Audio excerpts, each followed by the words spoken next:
It's 3:12 in the morning when someone pounds on your front door hard enough to shake the frame. You're 17. You live in a 2-bedroom flat in Peckham with your mum and your younger sister, and the heating hasn't worked since October. You open the door and Darius is standing there, older, calm, wearing a jacket that costs more than your mum makes in a month. He doesn't say much. He just hands you a phone and tells you to hold it until morning. Don't answer it. Don't open it. Just hold it. There's £200 folded inside the case. You look at it. You look at him. You close the door and sit back down on the sofa, and you tell yourself this is the last time. But you already know that's not true. Because you already did it last time. And the time before that. And the money was there every single time, folded clean, like it was printed just for you.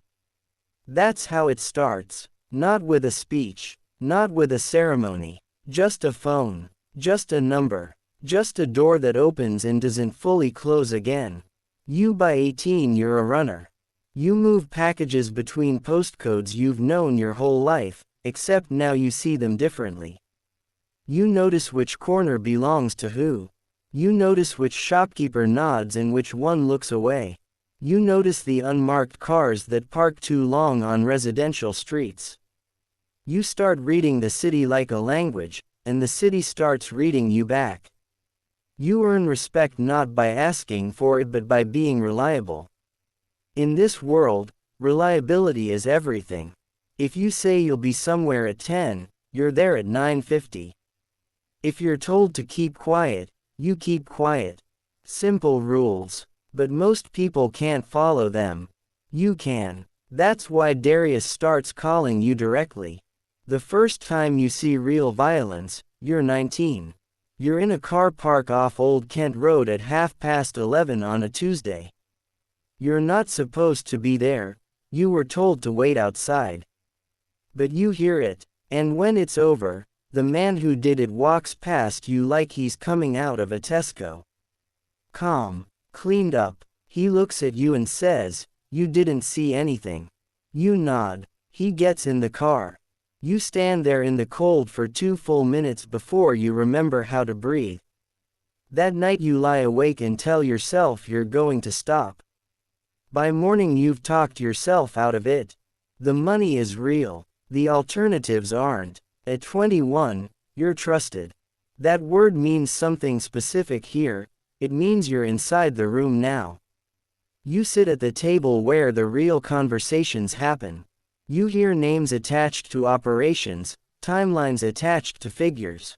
You learn that the organization isn't chaos. It's structured. There are rules tighter than anything you'd find in a corporate office. There are territories with boundaries as precise as council maps. There are accountants. There are lawyers on retainer.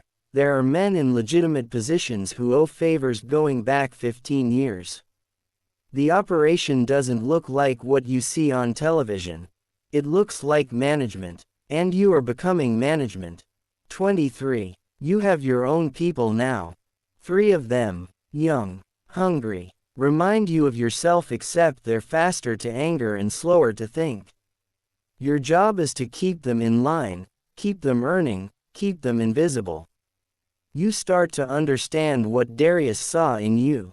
Not muscle, not nerve, patience, the ability to absorb pressure without transmitting it. That's the rarest thing in this business. Most men leak. You contain. And the higher you climb, the more there is to contain. There's a girl you're seeing. She thinks you work in logistics. You do. Just not the kind with a pension plan. You watch her laugh at dinner and you feel the distance between your 2 lives like a physical thing. You don't close it. You can't. But you don't end it either. You keep her in a separate compartment, like everything else. Clean edges. No crossover. You've become very good at compartments. 25. A shipment goes wrong. Someone skimmed. It wasn't your team but it happened in your territory, which means it's your problem. You spend 4 days sorting it without escalating upward. 4 days with almost no sleep, moving between locations, making calls, applying pressure, redistributing blame, filling gaps. When it's resolved, nobody above you says anything. That's how you know you handled it right. Silence is the highest praise this organization offers. You take it, you move on. But something has shifted. You catch yourself calculating exits in rooms before you sit down. You notice you've stopped making long-term plans that don't involve the organization. A holiday, a flat purchase, an investment, every decision filters through the same question: does this complicate anything? And the answer is almost always yes. You're not running your life anymore. You're managing it, like everything else. 27. You're called into a meeting with men you've only ever seen from across rooms. They offer you something that doesn't have a job title, but everyone understands what it means. More money, more access, more responsibility, more exposure. You think about saying no. You sit with it for exactly one night. And then you say yes. Because by now you know the truth that nobody tells you at the start: there is no clean exit from this. Not at your level. The only direction the organization allows is forward.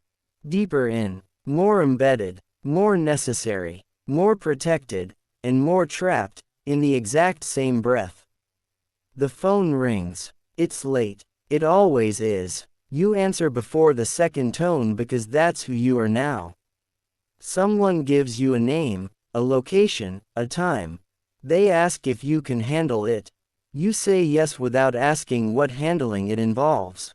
That's the moment you've been moving toward for 10 years, and the strangest part is that it doesn't feel like a fall. It feels like arrival, like every small compromise was just a step on a staircase you couldn't see the top of.